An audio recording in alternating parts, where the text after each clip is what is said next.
I wasn't much good with them either. I couldn't believe it. Without his name, but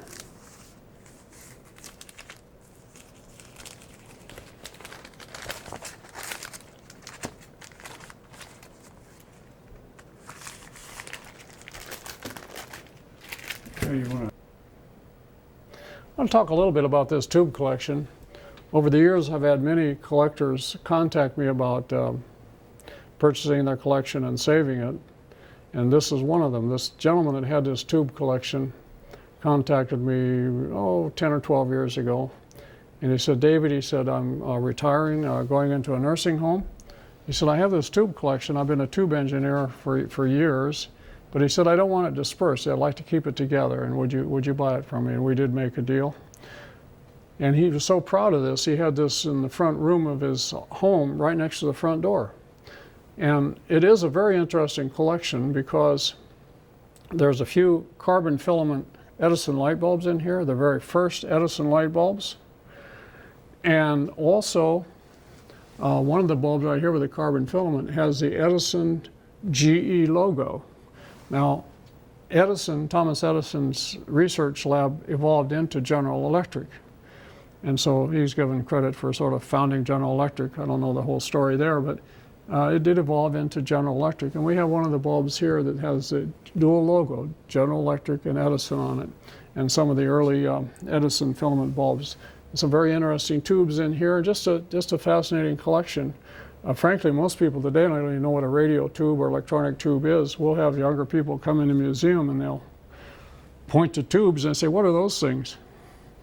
So, well, have you ever heard of a transistor? Yeah. Well, this was before transistors. We had vacuum tubes that did amplification and so forth. So we're real proud to have this tube collection here from a fellow in Chicago. It's got some very historic light bulbs and tubes both in it.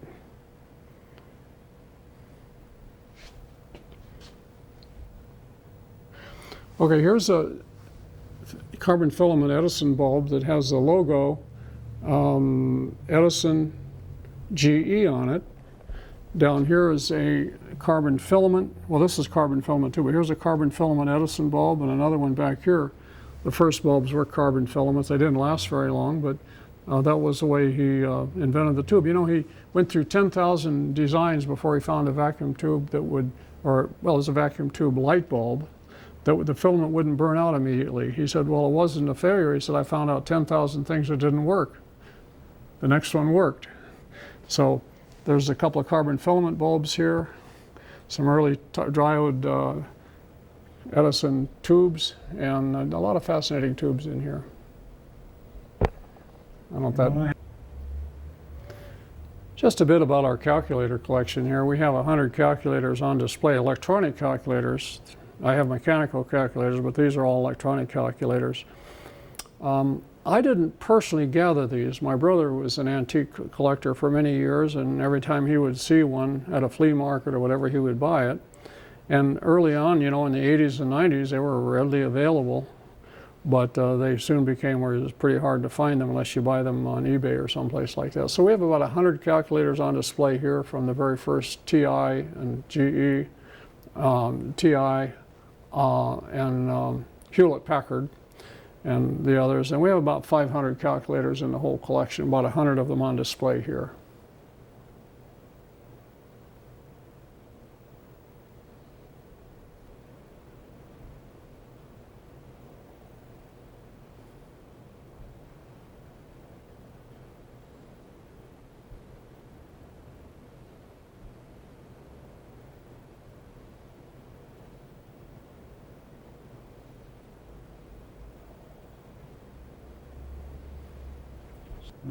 Ready? Yeah. This computer here is a Recomp 2 made by Autonetics, designed in 1958. Now this is a historic computer from the standpoint that it's considered to be the first commercial transistorized computer. There were other transistor computers before, but not sold commercially. Several interesting things about this. Number one, I worked at Autonetics the summer of 1960 between my freshman and sophomore year of college, and I worked on the Minuteman I missile computer, and this computer was the forerunner to that. They used a lot of design ideas in this computer, but the computer itself has thousands of wires, white wires, and it weighs 200 pounds. This is serial number 3. And so this possibly right here is the oldest commercial transistor computer in the world in our museum, so we're happy to have it. It's interesting that they advertised it as a portable computer, 200-pound portable computer. Now, it was portable. Even 2 guys couldn't carry it quite that easy. And it did require a lot of input and output devices, printers and typewriters and so forth, so it was a really, really heavy computer to be a portable. This is the first portable computer made by Autonetics in Downey, California.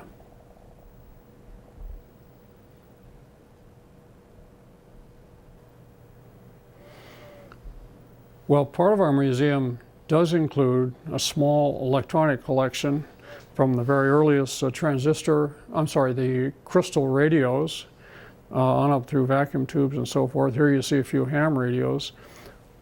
I got my interest in around 1950 or a little earlier when I was about 12 years old, maybe even in 48 when I was 10. I had a crystal radio. When I was 14 years old, 15 years old, in 1954, I got my first amateur radio license. So I've been an amateur radio operator for 61 years. This radio right here is a 1939 receiver, very similar to one of the first ones I used. There were a number of companies involved. Here's some early Heathkit 1960-some radios. And like I said, we have just a variety of radios in our collection. We're not really a real serious radio collector, but I do have them.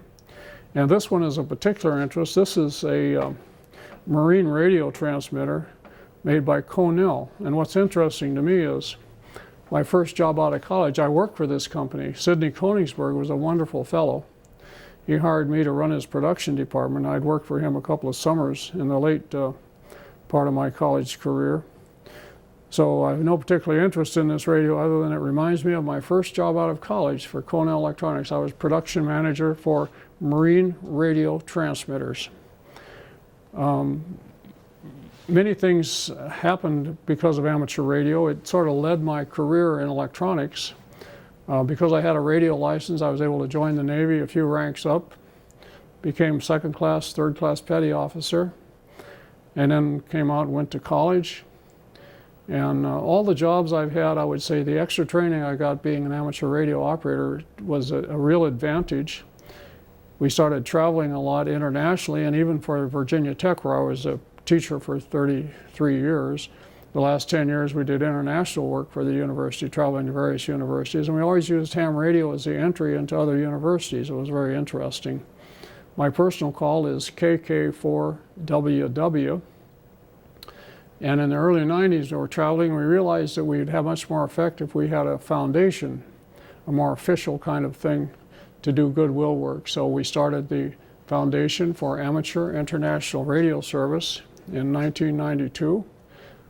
Been running that foundation for 23 years. We still have lots of active projects, particularly in the Ukraine, South America, Bangladesh, down in the Caribbean. In fact, we'll be traveling to visit some of our members in about 2 weeks down in Dominica, where we're furnish radios for disaster communications.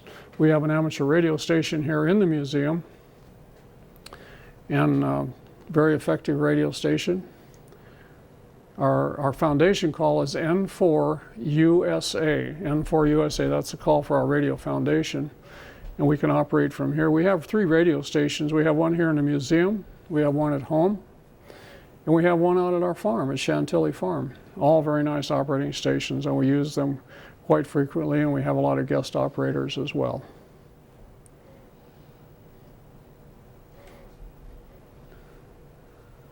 Now that's the logo for our FAIRS Foundation, Foundation for Amateur International Radio Service. Our mission statement is promoting goodwill through amateur radio, and we've been doing that for 22 years or more.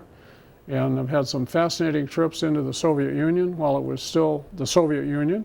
We traveled there after the breakup of the Soviet Union and we did a lot of promoting over there, including getting computers and radios into some of our friends there. And ham radio and amateur radio has just been a fascinating thing, and it's been a one-up for us on many things. Even the museum here, it gives us a one-up. A lot of ham radio people are interested in computers, and they love to come in here and see the computers and use the radio station and talk amateur radio and computers. So amateur radio is still a big part of my life, and I enjoy it very much.